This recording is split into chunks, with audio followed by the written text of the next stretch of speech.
adalah ucapan orang-orang yang beriman apabila diajak kembali kepada aturan Allah dan Rasul, tidak ada kata-kata kecuali sami'na wa ata'na. Wa ulaika humul muflihun, mereka itu orang yang beruntung. Berawal dari situ, akhirnya Berarti ketemu istri di sini atau? oh enggak, gitu. Sebenarnya ketemu istri juga saya enggak sedikit pun saya tidak punya rasa apa-apa gitu. Ya karena emang kebetulan.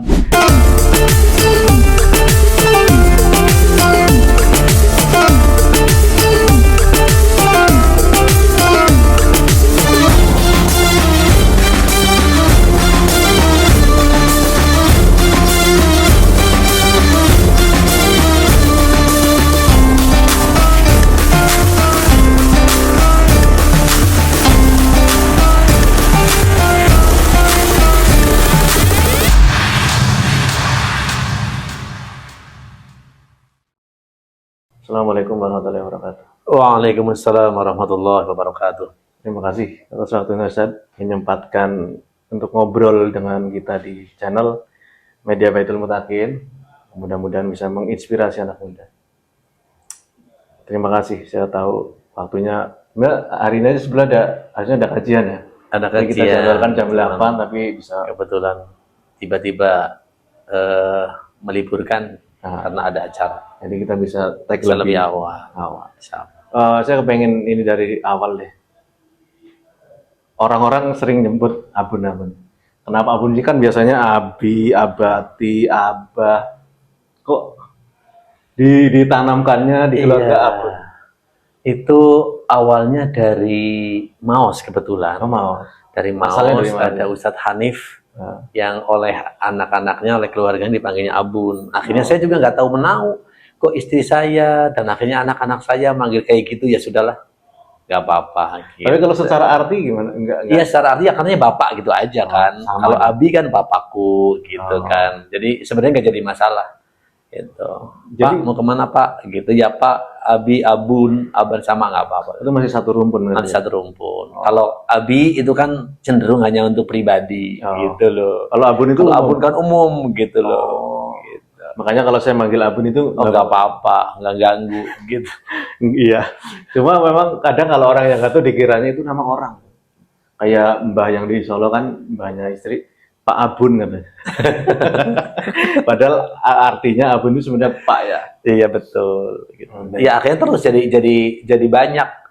Yang lain-lain juga ngikutin begitu. Gitu. Banyak yang ngikutin ya. Mm-mm. Hanya ya beberapa ada yang apa-apa lah. ngikutin. Karena itu termasuk panggilan yang akrab, panggilan ya termasuk saya juga seneng dipanggil gitu lah. Oh ya baik. Daripada bro gitu nih.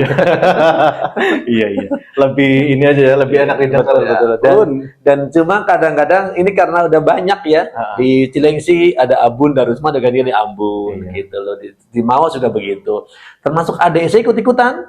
Hamsidi. Hamsi itu juga ikut-ikutan. Oh, Makanya kan Abun. ketika di rumah ada Abun, ini apanya dipanggil gitu. Apalagi ketika main tertayak ke rumahnya Pak Ilham gitu kan. Pak Ilham manggil istrinya Bun. Padahal bunda sebenarnya. Tapi kan saya terangsang gitu ya udah. Kadang tertukar juga sama bunda-bunda itu. Baik, lanjut. Tadi aslinya kan Nusa Jati ya benar? Asli Nusa Jati, Lahir? Cilacap. Nusa Jati Maos Cilacap. Lahir dan besar di sana. Betul. Dan lahir saya kayaknya masih ala kuno banget itu yang pakai nampan, pakai tampah gitu, nggak pakai. Tahun berapa sih lahir? Lahir tahun 72. 72. Udah tua banget ya? Ya enggak lah. Cumuran ya, bapak saya sedikit lah. Nah, gitu. Bapak saya 69 aja. Pak. Oh, Masya Allah. Berarti saya bapaknya. Iya dong. Ya udahlah nggak apa-apa. Terserah lah, nggak jadi masalah insya Allah. Kalau sekolah? Saya sekolah kebetulan sangat Maos. terbatas banget. Saya SD di Nusa Jati, SMP di Sampang. Ya. Nah, setelah SMP orang-orang pada berbondong-bondong masuk pesantren, saya ikut masuk pesantren. Ya, Dan waktu itu pesantrennya masih pesantren manual, pesantren kuno, bukan madrasah, Kenapa tiga? sufah. Oh, Gitu. sufah. Jadi nggak ada jenjang kelas, nggak ada. Oh. Jadi pokoknya ya pesantren aja sepuas-puasnya gitu loh. Tapi berapa tahun berarti? Saya di pesantren 6 tahun. Sebenarnya 6 tahun, cuman kan karena iya jenuh gitu loh, kepengin denger cerita di Lampung waktu itu kan bukan hanya sekedar pesantren belajar, tapi juga termasuk mengenal alam yang cocok tanam segala macam. Saya izin sama orang tua, kagak diizinkan ya sudah, nganggur. Hanya kesibukan di Musajati itu ya dari masjid ke rumah, masjid ke rumah gitu loh. Berarti sebenarnya tadi setelah SMP baru mondok 6 tahun ya, katakanlah misalnya kalau sekarang ya jenjangnya mungkin aliyah 3 tahun ya, Betul. udah hampir setara. Iya, kalau tiga lah ya. kalau ngikutin prosedur perjalanan tahun seperti itu.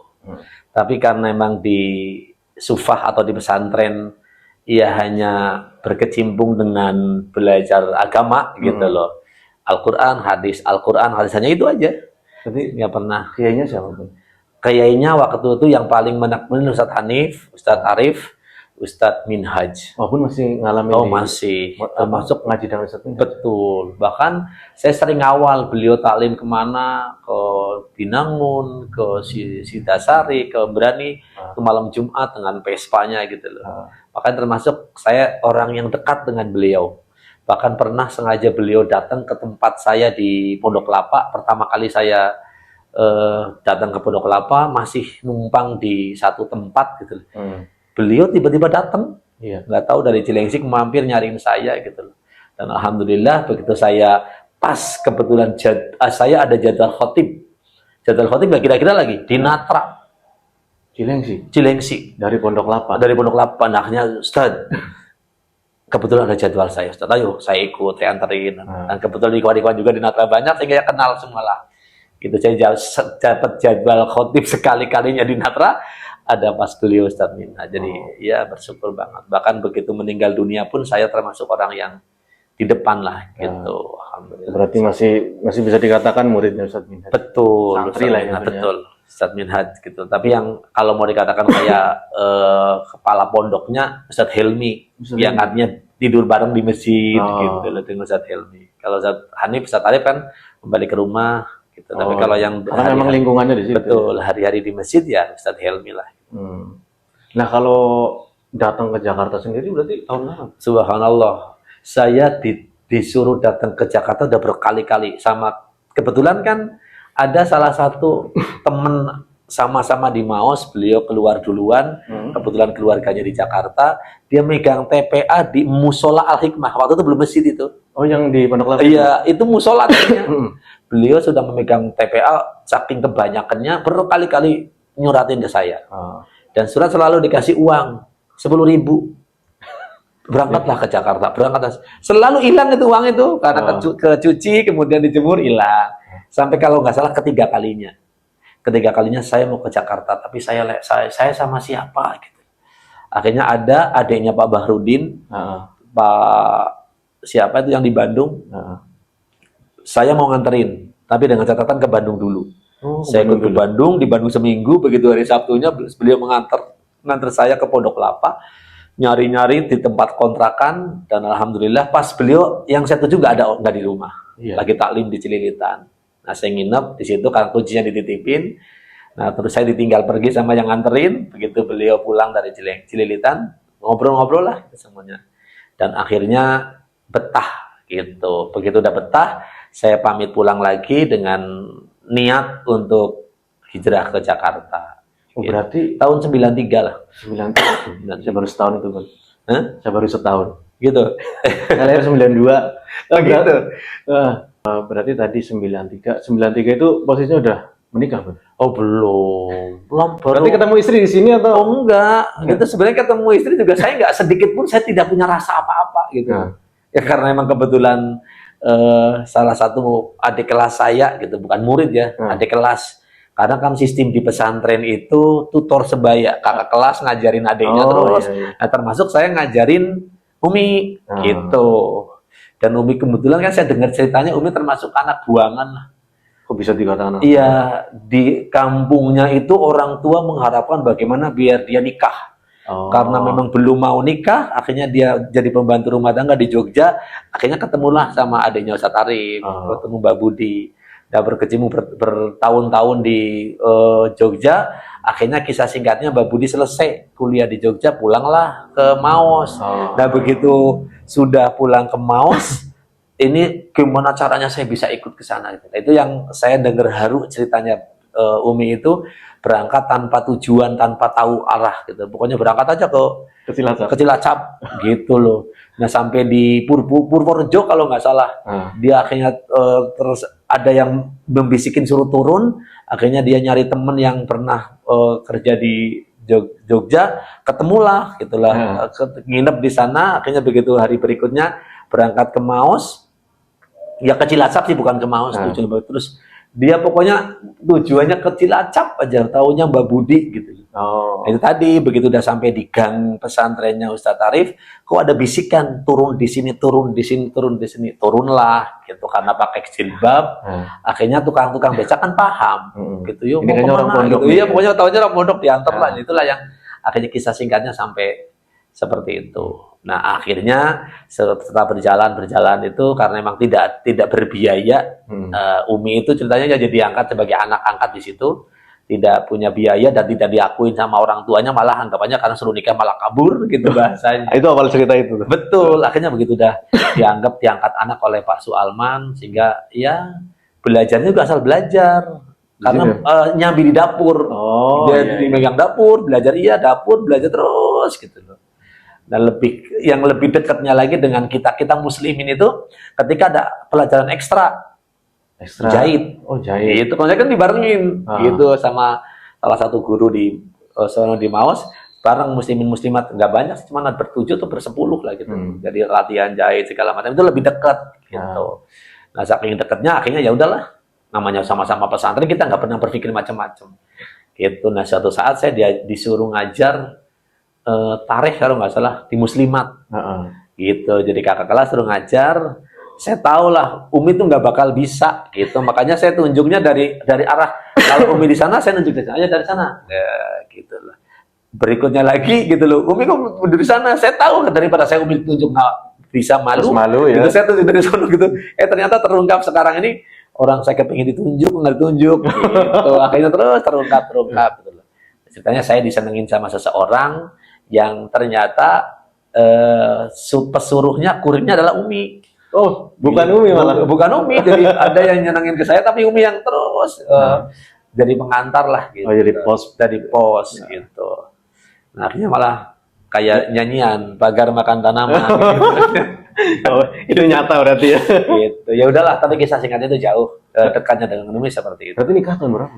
Nikah ya nggak jauh lah, 93, 94. 9 ya kan di Jakarta. Justru saya setelah di Jakarta, Pak Sualman wanti-wanti banget. Karena kebetulan saya juga termasuk diperhatikan oleh Pak Sualman.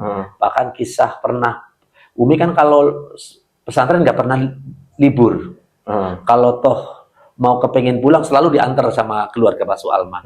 Nah kalau Pak Sualman yang mau nganter, supirnya Mas Irfan, mesti ngajak saya. Jadi temen lah gitu loh, nemenin dia selalu kayak gitu loh. Ada 2 kali apa 3 kali gitu loh. Artinya 3 tahun berturut-turut saya diajak terus gitu, kan lebih dekat gitu loh. Akhirnya Pak Sualman ceritanya nunjuk lah, kalau memang mau nikahin aja. Gitu. Karena waktu itu ceritanya ada juga laki-laki yang ketika saya udah di Jakarta ada yang nyenengin juga, tapi Pak Sualman tetap membela saya. Ya udah saya hanya pulang dengan tanpa udah 1 tahun lah kalau nggak salah di Jakarta. Yang kalau nggak salah saya dikasih honor di ikut ngajar di TPA itu 40.000. Yang di Al-Hikmah itu. Di Al-Hikmah itu. 40.000 terkumpul, kalau nggak salah saya punya uang 300.000 lah.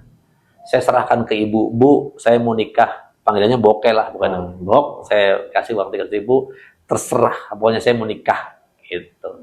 Ya udah jadi, gitu loh. Bahkan kebetulan Allah berkehendak, Umi tuh nggak pernah minta macam-macam, nikah mahar juga bukan minta berbentuk materi, cuma hanya suruh dibacakan surah Al-Fatihah. Jadi karena permintaan. Karena dia tahu kalau saya nggak punya uang, gitu. Ya kan biasanya dari laki-lakinya dia, saya kasih ini aja ya. Iya, saya mau kepengen ngasih sebenarnya, sudah dibeliin emas sama ibu saya, cuman kan itu akhirnya nggak jadi mahar, gitu, malah jadi ya pemberian khusus aja. Hadiah aja lah. Gitu. Saya juga dulu waktu nikah gitu kan, jangan semuanya dimas kawin kan, sebagian aja, sebagiannya di untuk bawa lagi. Nah, kalau mas kawin rawan kan, iya. Kalau dia kan bebas pakai. Nah itu ilmu tobat yang belum nikah. Oh dia malah lebih pengalaman. Dia udah baca-baca di YouTube, apalagi sering menghadiri acara pernikahan. Itu makanya menghadiri resepsi ada ini Betul, sebenarnya. Ada ilmunya, selain untuk menjadi daya tarik, juga bisa untuk belajar, sekaligus ya yang udah ya bisa jadi memori. Oh, berarti tadi kan nikah di kampung ya pasti ya. Setelah nikah langsung berangkat ke sini. Betul. Pokoknya sampai acara Walimatul Dukhul di kampung 3 hari kalau nggak salah, ya berangkat ke Jakarta sih berdua sama Umi. Langsung berdua. Gitu. Dan waktu itu kan murah banget, 7.000 naik Sinar Jaya. Sinar Jaya 7.000. Berarti Abun udah ngalamin naik Sinar Jaya dari zaman tiket itu. Subhanallah. Ya, Sekarang makanya kalau namanya mau pulang kampung tuh nggak pernah berpikir mau balik nih Hilal. Kan saya bareng sama Hilal juga kan. Saya udah berangkat aja dari Pondok Kelapa. Kita cuman baru tahu rutenya ke Cililitan, naik 29, kemudian naik Mayasari, Pulau Gadung. Udah itu aja. Muter-muter kayak gitu doang. Sekarang udah 140. Oh, 140. 175. Sumber Harta itu Sinar Jaya. Oh, yang ini kali, yang Legres. Oh enggak, ya dua-dua biasa. Oh. Kayak saya sekarang juga kalau ekonomi Sinar Jaya di mana udah nggak ada. Iya, kayaknya udah nggak Gitu, makanya ya itulah indah lah. Ya dari mulai 7.000 sekarang jadi 175.000. Tapi sekarang lebih enak karena di Sumber Harta. Betul, dekat lah Sumber Harta. Berarti pertama kali datang pun udah memang di situ pun apa namanya Pondok Kelapa. Pondok Kelapa. Ya hanya dari kontrakan ke kontrakan aja. Ya artinya masih Betul, area segitiga itulah ya. Betul. Pondok Kelapa sini Bintara. Saya pertama kali tinggal itu di belakang Telkom. Itu kan di Kelurahan Pondok Kelapa, depannya kan ada pertokoan, nah belakangnya ada Telkom. Saya di belakang Telkom situ. Oh. Makanya apal banget saya di situ. Nanti saya tinggal kontrakan di sana sama Iman berdua. Kalau ngajar habis maghrib itu jalan ke komplek, jalan kaki, komplek DKI dari rumah ke rumah yang dimintain ngaji lah, gitu loh. Sampai dengan jam 9 baru pulang sudah. Private pun? Ya, privat. Oh, privat. Ya, jadi anak sebenarnya kan udah ngaji di masjid, gitu. Cuman karena kepengen ada yang sudah sampai SMA, dia udah nggak lagi di masjid, kepengen terusin di rumah. Pendalaman. Plus orang tuanya ikut, gitu. Kayak gitu aja berkecimpung dari mulut ke mulut, dari mulut ke mulut. Sampai akhirnya sampai sekarang. Tapi emang nggak tahu kenapa ya, saya dulu ngaji TPQ sore itu pun. Kok sampai SMP doang ya? Setelah SMP kayaknya lepas ya? Ya karena mungkin kesibukan kita. Kalau yang sekarang ini kan walaupun sudah SMP, anaknya masih kecil-kecil, sehingga masih bisa dirangkul, gitu. Masih diarahkan makanya orang tuanya. Pendidikan kita antara PAUD, TK, dan juga TPA yang justru malah bisa diharapkan untuk kita sebagai ajang generasi ke depan justru malah TPA yang tanpa terbatas. Oh iya. Itu. Karena nggak ada jenjang ininya. Betul. Ya. Satu. Yang keduanya apa? Itu yang bisa ditampilkan di acara kegiatan taklim, itu malah diangkut, diajak bisa. Gitu. Kalau TK kan TKA, TKB ya keluar kalau udah masuk SD. Gitu, udah. Ada yang mau nerusin ya silakan. Kalau enggak juga kita udah putus. Gitu. Seperti itu. Saya pengen geser ke ini, Bang. Ini kan ada peyek. Jauh ini jangan ke peyek dulu lah. Ya, artinya gini kan orang mungkin taunya Abun dari sejak datang ke Pondok Kelapa sampai sekarang hanya ngajar. Nggak tahu di balik itunya itu. Apalagi kalau yang belum pernah ke rumah, kalau yang ke rumah mah mungkin tahu ada galon, ada gas. Oh, ini berarti jualan gas. Ya. Tapi kalau yang nggak tahu kan, ini ngajar doang, hidupnya tenang tanpa beban.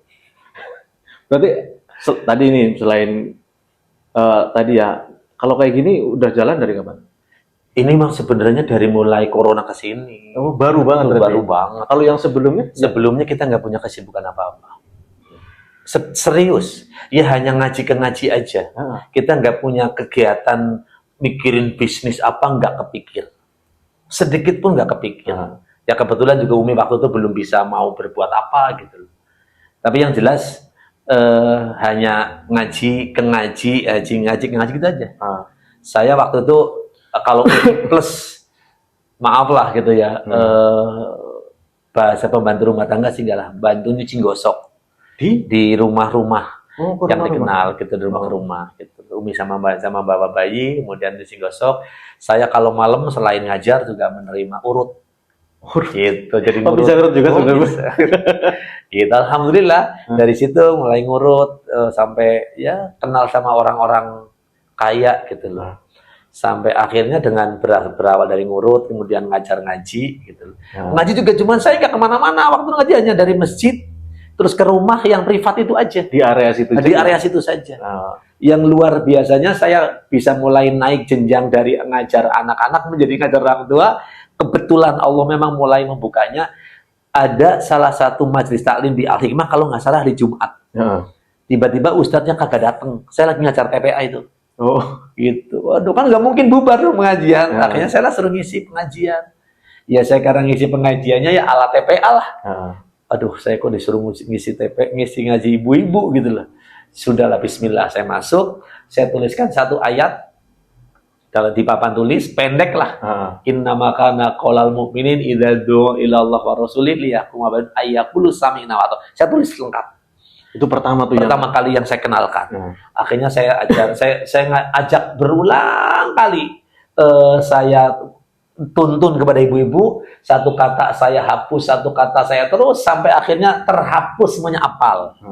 Gitu. Setelah apal, tes satu-satu bisa, saya terangkan satu kata. Nah itu baru akhirnya mereka terperangak gitu. Ini baru ngaji, gitu. Bukan cheating, bukan jiro, gitu kan. Tapi bener-bener mendapat gitu loh. Sehingga mereka merasa kalau nggak ngaji bener ketinggalan. Gitu. Itu ayat tentang apa? Ya tentang sikap orang yang beriman. Itu kan innama kana qaulun ini adalah ucapan orang-orang yang beriman apabila diajak kembali kepada aturan Allah dan Rasul, tidak ada kata-kata kecuali sami'na wa ata'na. Wa ulaika humul muflihun, mereka itu orang yang beruntung. Berawal dari situ, akhirnya saya terus dijadwalkan dan akhirnya saya dikenalkan dengan buku CBSA itu yang Lafdiyah, terus bersebar sampai sekarang alhamdulillah. Dan akhirnya mengajar di masjid, ada diminta lagi di Al-Mu'minun, diminta lagi karena di masjid udah banyak, dia mau kepengen ngadain sendiri di rumah-rumah. Sekarang terbentuklah ada masjid taklim selain di masjid juga masjid taklim di rumah.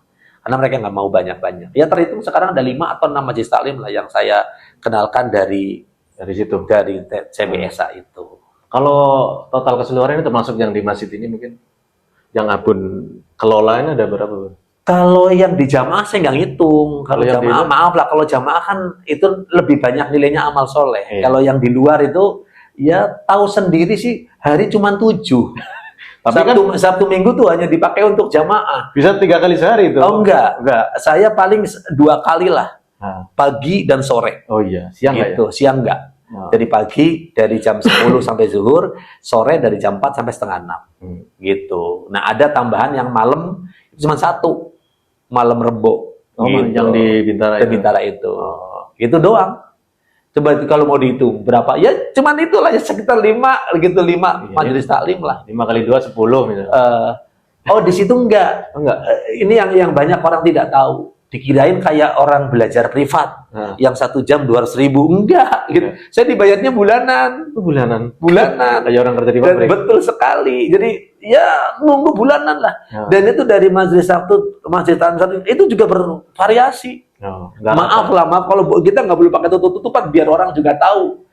Dikirain privat Ustadz boyorannya sangat enggak gitu loh. Saya sebulan dari mulai ada yang ngasih 250.000 satu majelis taklim sampai sekarang naik jadi yang terkini udah selama ini naik jadi 500.000 gitu.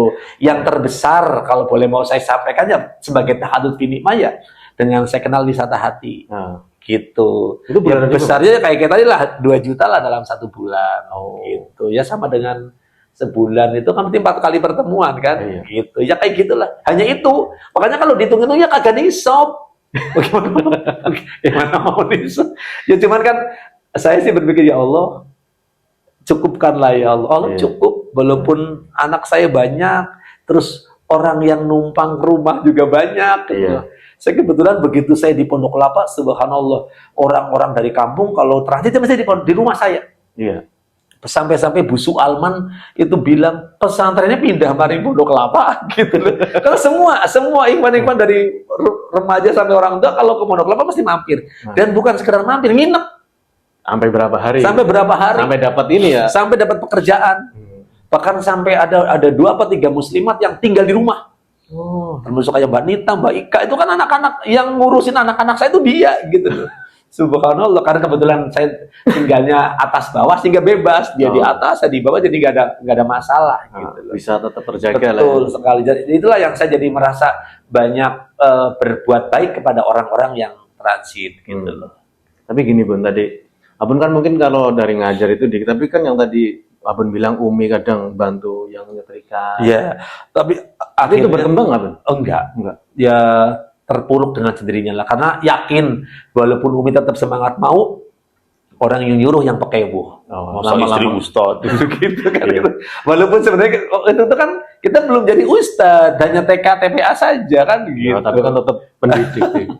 Iya sih. Bahkan orang-orang banyak tahu ketika melihat anak-anaknya ngaji ke rumah, ngelihat saya cuma hanya sekedar maaf lah ya. Kalau ada tamu ke rumah, itu karena kebetulan saya tinggal di dekat pasar, ya orang pesen mie Indomie 5 udah gitu loh. Jadi saking deketnya dengan tukang Indomie itu, ketika saya di rumah ada tamu banyak, minjem mangkok ke tukang mie. Saking memang kita nggak punya apa-apa. Tersampaikanlah kepada anak-anak murid kepada orang tuanya. Ibu, rumahnya kakak, manggilnya kan kakak kalau di TPA itu. Kalau rumahnya kakak di sana kalau mau ada tamu minjem mangkok segala macam gitu. Akhirnya berkakas di rumah yang mereka udah kagak kepake, ada piring, ada gelas kan, diantar ke rumah yang udah pada nggak kepake lah. Akhirnya saya banyak banget punya sekarang jadi numpuk malah. Numpuk. Bahkan saya selalu membekelin orang-orang yang baru nikah, jangan belanja. Ini ada yang kompor, ada gelas, ada piring, saya dikasih bekas, saya kasih bekal. Selalu itu. Jadi beberapa awal-awal orang yang pada nikah selalu saya kasih bekal. Saya belum. Saya belum. Situ kan sudah kenal aja udah meningkat udah. Kalau istri saya enggak. Gitu. Jadi alhamdulillah lah. Jadi saya merasa itu yang menjadikan saya merasa tenang karena apa? Bisa memberikan sesuatu yang mungkin tidak kelihatan. Itu berkahnya saya. Oh, berarti tapi kalau yang kayak gini-gini mulainya corona persis, jauh dulu lah. Gini, dari awal pengajian, lama-lama ibu-ibu mikir, Ustadz udah haji belum? Gitu. Oh, dari situ. Belum lah. So haji dari mana? Gitu. Itu ternyata yang kedua kalau nggak salah. Pertamanya gitu loh, Ustadz bikin SIM. Gitu. Ada salah satu ibu yang suruh bikin SIM. Gitu loh. SIM motor. SIM motor. Saya bikin SIM, tiba-tiba nanti datang motornya. Inilah kisah awal saya punya motor legenda ini. Legenda itu yang legenda ini. Bisa 4 atau 5 kali saya pulang kampung lebaran pakai motor ini. Sampai Solo. Dan lintas dari sini Cilacap, nyamper keluarga Cilacap ke Solo. Jadi ada 4 atau 5 motor lah. Waktu itu ada Mas Salim, ada segala macam bareng-bareng semuanya. Alhamdulillah berkah banget. Setelah saya berapa 5 tahun lebih, yang ngasih motor ini emang nggak bosen pakai motor itu mulu gitu. Yang ngasih aja udah merasa bosen ya? Iya, ya sudah. Taruh di masjid gitu. Saya suruh milih lagi motor apa ya, saya nggak tahu, nggak kenal motor-motor apa sih. Akhirnya didatangkanlah motor yang Supra X125.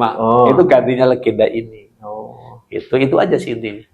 Gitu, udah punya motor, akhirnya lama kelamaan mungkin ibu-ibu merasa masa ustadznya nggak pergi haji gitu. Akhirnya saya suruh buka rekening. Itu tahun berapa? Tahun 2001, 2002 lah.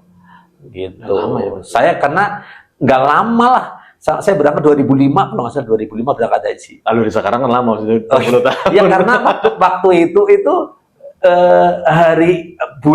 tahun itu kepengen berangkat haji, tahun itu juga bisa berangkat. Oh iya? Iya. Nggak kayak sekarang nunggu? Nggak nunggu. Oh. Jadi waktu itu memang masih butuh jamaah. Kalau sekarang kan jamaah yang butuh. Oh iya. Gitu. Dan ada beberapa orang yang masukin rekening gitu loh. Kalau nggak salah saya ingat aja, waktu itu masih harganya 21 juta. 21 juta satu orang? Satu orang. Kebetulan saya sendiri. Oh, nggak bareng sama? Nggak sama Umi, nggak. Nah, kebetulan dikasih uang semodal segitu, tapi saya kepingin, ya Allah, saya kepingin biar bareng sama ikhwan, biar bareng sama jamaah. Nah, waktu itu kita punya travel Al-Fatur. Oh iya, gitu. Ya. Nah, saya termasuk orang yang detik-detik mau bubar. Dua pemberangkatan setelah saya udah hancur. Udah bubar. Gitu, saya dapat, dan waktu itu kalau nggak salah 28 juta. Sehingga saya tuh cuma nambahin 7 juta. 7 juta, ngorek-ngorek tabungan, saya dapat berangkat. Alhamdulillah, waktu itu Allah kehendaki bareng dengan Pak Rohili, bareng dengan Pak Tarman, bareng sama itu, bareng Pak Agus Darmaji sama ibu-ibunya. Jadi indah banget itu loh. Saya sekali berangkat haji luar biasa indahnya gitu loh. Tahun 2005 berangkat pertama. Selanjutnya ada umroh itu tengah ada umroh udah nggak kehitung ya? Udah ya, yang saya memang sengaja nggak ngitung sih. Oh. Gitu. Kalau dihitung malah jadi nanti malah repot. Ditanya Iya. berapa kali? 5 kali, 7 kali enggak.